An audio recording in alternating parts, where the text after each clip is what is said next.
Chris Weemeyer help ons weer in sy aanbieding hierdie week om geldmarkfondse beter te verstaan.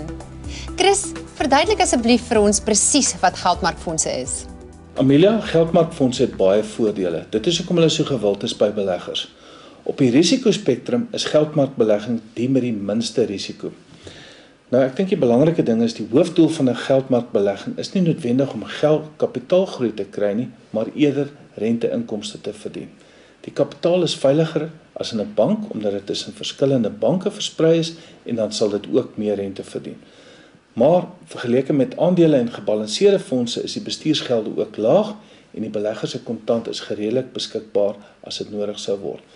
So, die fondse is nou 'n veilige parkeerplek vir kontant as deel van 'n groter beleggingsplan, maar soos met alle beleggings is daar ook met geldmarkfondse 'n klompie risiko's. Nou, as ek van die risiko's kan uitlig, een daarvan is dat 'n versigtiger belegger sy geld in 'n geldmarkfonds sal hou en die groter opbrengste van ander effekte trust sektore sal misloop.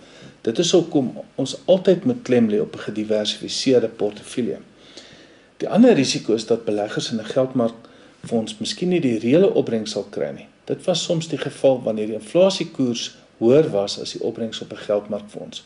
Ofskoon dit nie 'n risiko is nie, moet beleggers ook onthou dat die rente op 'n geldmarkfonds wat verdien word, teen die marginale koers belas sal word.